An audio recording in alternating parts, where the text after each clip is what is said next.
Hey guys, welcome to today's video. Today I'm going to talk about skincare. A couple of people have asked me, a couple of people have said my skin was looking so pretty, what was going on? And nothing much is going on. I have changed or added a couple of things and we'll get to that. In this video, I want to talk about my skincare beliefs and about skincare basics because I already have my skincare routine up. I think I put it up about 6 or 7 or maybe 8 months ago, and not much has changed, but I will address what I changed later on in this video. So let's first get to big broad strokes. I don't believe that skincare has to be expensive. In fact, I'm not sure that expensive skincare is good for your skin. Hear me out. When you are an expensive skincare brand, you're selling an experience. So your packaging, your fragrance, and your color and your consistency, it's all a part of the experience. You want people to open that jar and smell it and look at it and touch it and feel like, oh, luxury. But packaging, scent, consistency, they don't do anything for your skin. In fact, fragrance can be bad for your skin. You may not have a problem with it, but with continued use, you can actually develop a sensitivity to it. And there's no turning back once that happens. Anytime you put something on your face that has fragrance in it, it can be problematic for you once you cross that threshold. I don't mind simple ingredients because really, if you break it down, there's not a lot that needs to happen with the skin. So I'm going to start with the Triad and then we'll go a little bit deeper. So we're going to start with a little Triad. I haven't made a chart, but just think of it as a Triad, right? There's skin identicals. These are things that are exactly the same as things in your skin. There's cell communicators. These are things that communicate to your cells to behave differently. Each one's a little bit different. And antioxidants. So antioxidants fight against the effects of aggressors. So free radicals are basically the effect of aggressors, be it pollution, be it light, be it smoke, be it stress. We're constantly being attacked, and that oxidizes the skin and releases free radicals, which damages the skin. Well, I think actually the free radicals first, and then the damaging by oxidation. So antioxidants are something that are part of the Triad. Where's a Triad? It's Triad, isn't it? So I have some notes because I always do. I wanted to tell you, when I say, what's a skin identical, what do you mean? Here are some things that I mean. Hyaluronic acid, naturally occurring in your skin, you guys. Ceramides, naturally occurring in your skin. Glycerin, sodium PCA, cholesterol, a couple of things I can't pronounce, squalene, naturally occurring in your skin, omega fatty acids, sodium hyaluronate, I already got, amino acids, and another thing that I can't pronounce. The idea is, for me, this is really about your skin's barrier. So the uppermost area of your skin, your epidermis, is your barrier, and a healthy functioning barrier is healthy functioning skin. A compromised or weakened barrier is trouble. Your skin won't look that good, but it can't fight against aggressors very well. And you can actually develop some pretty nasty little situations from unbalanced skin barrier. How do you fight against that? You put on skin identicals, and you also stay away from things that will compromise your barrier. Really aggressive exfoliation. It doesn't matter what kind. It doesn't matter if it's an acid, if it's physical. If you do that aggressively, you're weakening your barrier. Extreme weather can hurt your barrier. Sunburn can hurt your barrier. It does hurt your barrier. There's a lot of things. Alcohol can hurt your barrier. So you want to think of your barrier as the thing that keeps all the good stuff in and all the bad stuff out. It should be everybody's number one concern, really, your barrier. If your barrier isn't strong and healthy, nothing else really works. Cell communicators. These are the things that tell your cells, behave differently. Kind of like a mom to a child. Behave differently. I'm not digging this behavior. The most well-known and probably the most researched is Retin A. Retin A tells your skin to behave differently. It tells your skin to behave younger, to be regulated, to be balanced, and most of all, it tells your skin to produce more collagen. But that's not the only one. There's niacinamide, linoleic acid, linolenic acid, ceramides, adenosine, and various peptides. There are a million kind of peptides, but let's just throw in copper peptides for the hell of it, for a reason. And then for antioxidants, we all know vitamin C is the granddaddy, the Big Mac, the one you want to go to. Not everybody can handle vitamin C. It can be a little bit irritating. It is an acid after all. There are other ways to go. Of course, there's green tea, which is in many products. Hard to find in a serum, actually, kind of impossible. But you can use your moisturizer, your sunscreen, so many things that have green tea in it. Other antioxidants are resveratrol, coenzyme Q10, and another one that I can't remember what it's called, but I used to use it all the time, and I'm not sure if this product is still out, so I'm not going to mention either of them. But I use vitamin C in the morning, and I use coenzyme Q10 at night. I just chose it because you can choose anything you want. Vitamin C does other things for your skin. It helps to brighten, it helps to fade dark spots just a little bit. It's the granddaddy. And the coenzyme Q10 I was happy with. But I like the idea of having my antioxidants 24/7 because basically you're kind of fighting aggressors 24/7. So that's the Triad. So that's the Triad. Triad, I'm going to make myself crazy. Triad. Yeah. Okay, so that's the Triad, but it doesn't cover everything. Now we're going to look at formulations. In other words, we're going to be looking at hydrators, moisturizers, and occlusives. And I believe everybody needs some of those in their routine. Skin is self-regulating, and if you work towards balance, you won't cause an imbalance. That's super important, and that kind of is right along with the skin barrier, right? So, if you have oily skin and you're just using acids and alcohol and you're trying to strip your oil, your skin says, oh my God, it's so dry. Produce more oil. You've caused an imbalance while trying to go for a balance, but instead, you're going to get a tsunami of oil on your face. Now, dryness is different because most people don't know if their skin is dry or dehydrated.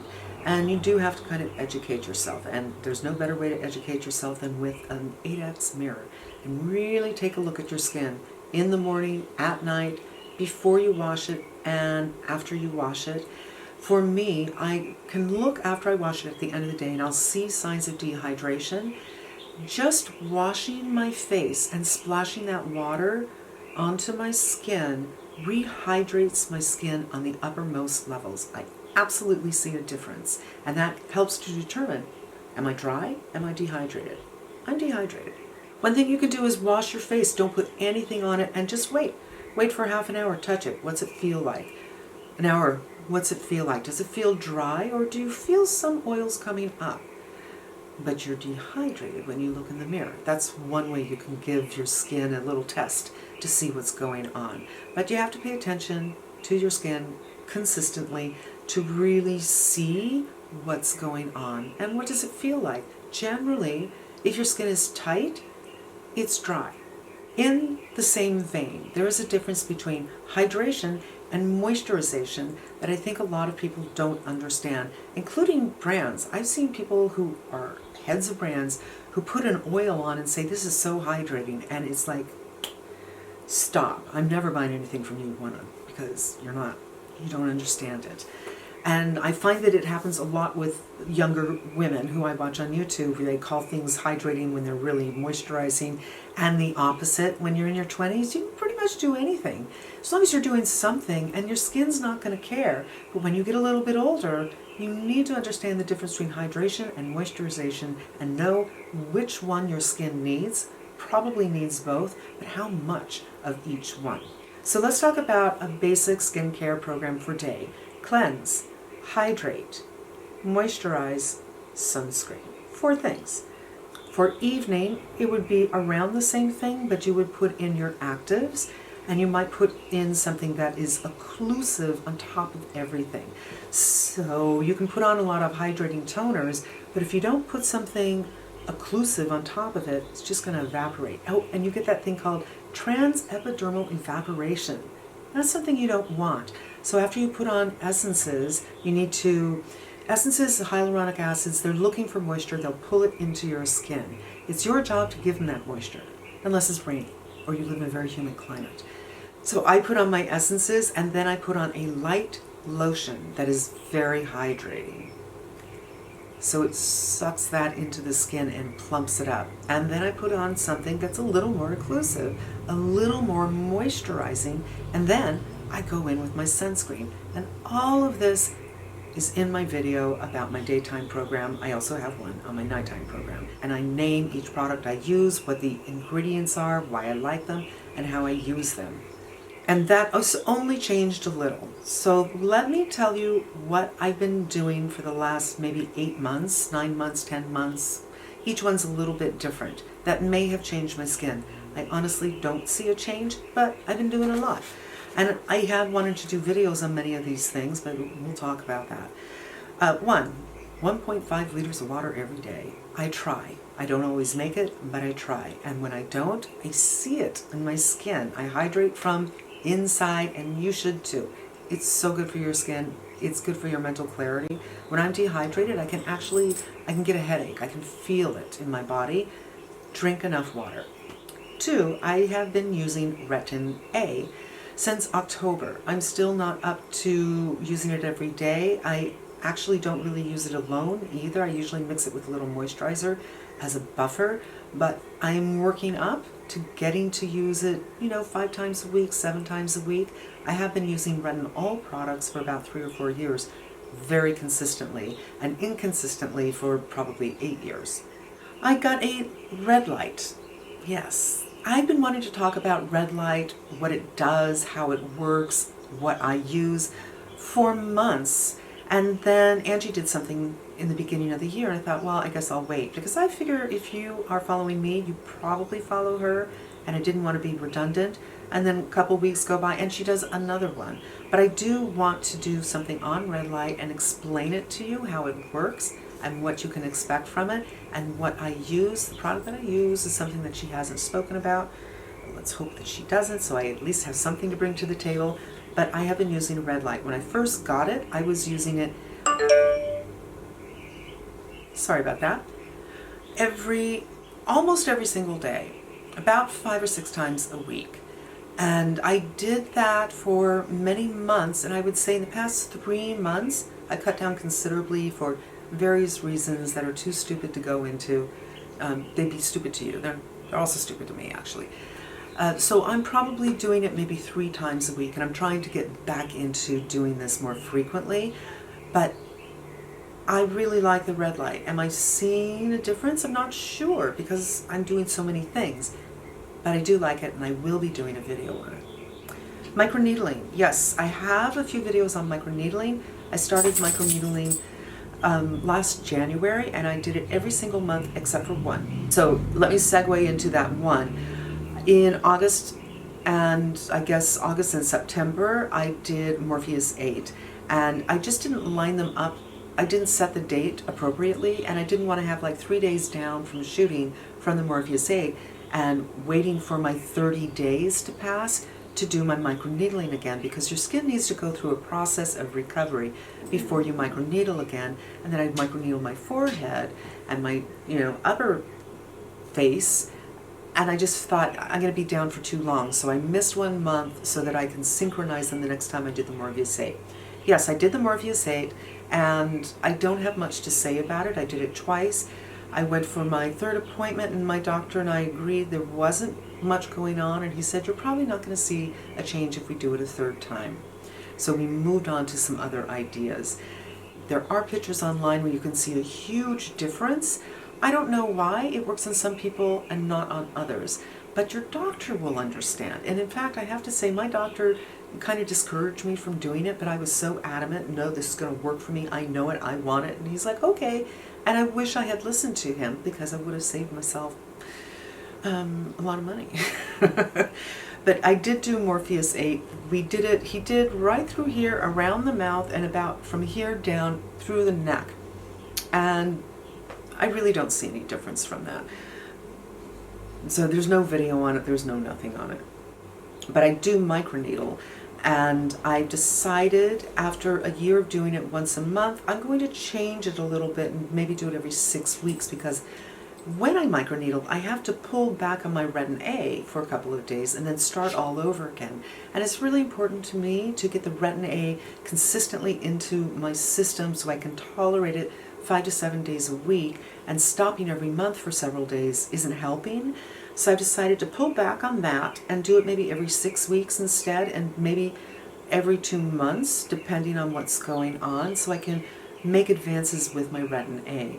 And Penny at Penn Smith Skincare recently did a video where she said she has done some more research, there's been more published research, and we don't need to go as deep as we think we do to stimulate collagen. CIT, actually it's called. I can't remember what CIT stands for. Collagen induction therapy, as we had once thought. So I might be bringing it down a notch to 0.75 all over my face and doing that every 6 weeks to 2 months. And we'll see what happens until I get my Retin A really firmly in my program. IPL. Okay, I got one of those Fastinas, and I did the IPLs probably for about 2 months, and the protocol is a month, and I saw really no difference. But I also have to say, the other day I was looking at an old video and comparing it to something newer, and I thought I saw a difference right here where I have dark spots right here and right here. It's the weirdest thing. And I thought it looked like it was less. It could have been the Faustina, it could be the retinol, it could be anything. So I'm not sure, but I just don't think I'm seeing results. And I ended up doing it for 2 months, just to be sure. And I don't think I saw any results. However, on my legs, I'm getting really kind of to the point that I feel like I might not have to shave anymore. But I kind of stopped doing them for the last month. And I will say, doing it on your face, and I also did it on my chest with no results at all, takes no time at all. It's so quick. Doing it on your legs, that's a lot more acreage. And it does take some time, so you kind of have to be in the mood for it.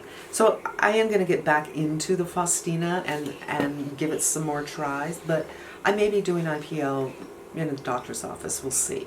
Copper peptide. I've been using a copper peptide for almost a year now, but not consistently. So when the virus started, they shut down, and I went for a couple of months before I was able to get it again. And I don't use it every day because copper peptides, apparently, according to Penny, really shouldn't be used with retinol or Retin A product because they're kind of counter effective to each other. It becomes more of a degradation to your skin when you use them together. Now the degradation isn't a bad thing. It's like it's tearing everything down so everything can come back. And I saw evidence of that a couple of times around my eyes where it's like, why is there like a scab? A weird scabby thing around my eye? And when it eventually came off, it looked so fresh and lovely. So I think that was an example of the degradation and then the newness. I have been using them sometimes together. So I will wash my face earlier in the evening, put on the peptides and nothing else for about 2 or 3 hours, and then go in with a retinol product. Or I will do Retin A on one day, retinol on another day, and then a copper peptide on the next day. So I'm probably getting it into my program anywhere between 2 and 4 days a week, but I don't know if that's enough to manifest any kind of change, but that's something that I have changed.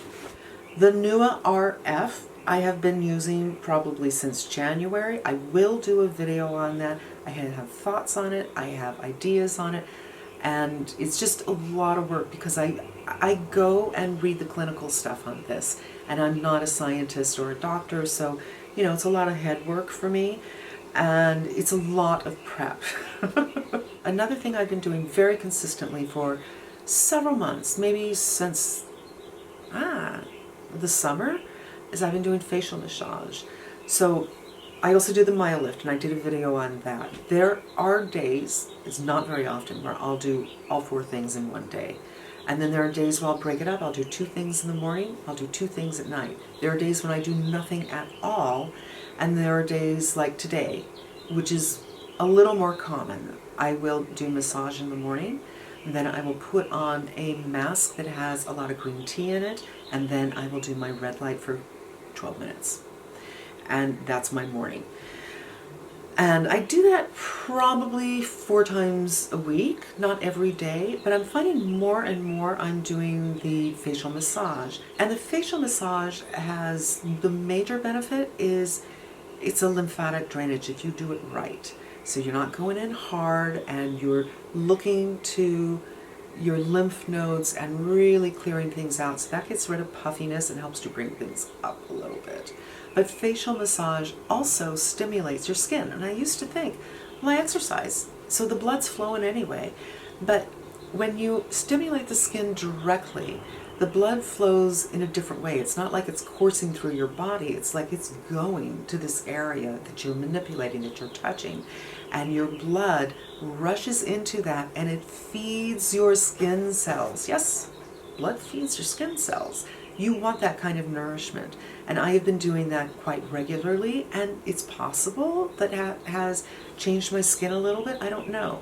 But I do know that I really look forward to it. I will oftentimes watch a video while I'm doing it, or I'll watch a massage video, but I kind of have them memorized, and I kind of do my own thing a little bit as well. And yeah, you know, if I follow someone that has a 20-minute video, I'm like, perfect, I'll pop this on and do a little massage, and then I'll put on my mask and watch another video, and then I'll do my red light, and that's my morning program. I was just breaking down and cleaning up, and I'm about to bring everything into the living room, which is where I put everything in my computer and start my editing. And I thought, I don't remember if I spoke about vitamin C. I better talk about it. And then I think, no, I think I did talk about the vitamin C. Anyway, very quickly, vitamin C in liposomes. I will talk about this in another video. I will link below a video of a British journalist who did a test with this, and it showed that over the course of 3 months, taking 3 of these packets a day, and which is 1,000 milligrams each packet, so taking 3,000 milligrams of liposomic vitamin C, which means it's not going to cause irritation to your stomach. It will actually pass through your stomach and absorb into your body in your, what's that stuff that goes like this? Your intestines. It will get into your bloodstream through your intestines instead of your stomach. So your stomach won't have that harshness, and you're not going to just pee it out, because vitamin C is water soluble, although it's not in a liposome, right? Because a liposome is a lipid, which is a fat. Anyway, that experiment that she did showed that her skin personally improved in collagen, elastin, and hydration. This is what it looks like. And I was about to take mine, and then I thought, oh, did I talk about that? It doesn't do much for brain health. And now we'll carry on. But I'm going to start just where I was, which is I believe layering is key. So I can have my whole program, and then in the winter when things are a little drier, I can just add one thing, like the Laneige cream toner skin thing, just to make that difference instead of a whole new program. Layering thin ingredients. Layering, layering, layering. Not layering big things. Big things, heavy things. That's your occlusive ingredient at the end. And then I just want to say, learn about ingredients. I know it's overwhelming. It is very, very overwhelming. I've already taught you about the Triad. And you can investigate that, look into it a little bit more. There's also a great website, I think it's called Inky Decoder, and you just go there, pop in the name of one of your moisturizers, for instance, and look at the ingredients. They will tell you the superstars. They will tell you the highlights and tell you what category they're in. You can also break it down by all the ingredients, and they'll say what the ingredient does, if it's a good one, if it's a nasty one, if it's a superstar. And besides each ingredient is a circle with an eye in it, and you can hit that and that will break down the ingredient. I really suggest you take some time. It's not going to be 5 minutes and you're done. It might be one day you'll spend a couple of hours doing some hard research, and then you will maintain that and add into it. Just 2 hours of research probably isn't going to do it, because eventually it's just going to click in and you're going to understand what things do, and you're going to understand what they do for your skin, and you'll be able to put together a really nice program for you. But understanding the ingredients is really very, very important, and it's an education that should never stop. One of the reasons I love watching Penny at Penn Smith is she talks about ingredients I haven't heard of before. That's an education you want to be involved in. It doesn't have to be, after you get your basics, you don't have to spend hours every week, but I really suggest someday when you're bored, your cable is out, whatever, take a couple of hours and really learn about skin, how it works, most importantly about ingredients, and then, learn from other people here on the web about things. And you guys, that's all I'm going to say about skincare. If you actually want to know my program, it's up there. I have a day program, a night program, my essences. It's all there. Not much has changed. What has changed, I just spoke about. And that is it. If you want to know what makeup I'm wearing, I'll put it down below. I'm trying the Dior again, and it's the weirdest thing. It takes about 45 minutes before it looks good. At first you're like, oh, I'm not liking this. And then it's like, oh, this is nice after 45 minutes. So I'm really not sure, who has that life where they can wait 45 minutes for something to work. Anyway, I really hope this was helpful to you. And if you have any questions, let me know. But I'm not an expert. I'm not a doctor. I'm not an esthetician. I'm just someone who tries to educate myself. I will help. If I can't, I'll try to put you in the right direction. And yeah, until we meet again, be safe, be smart, and wishing you good health.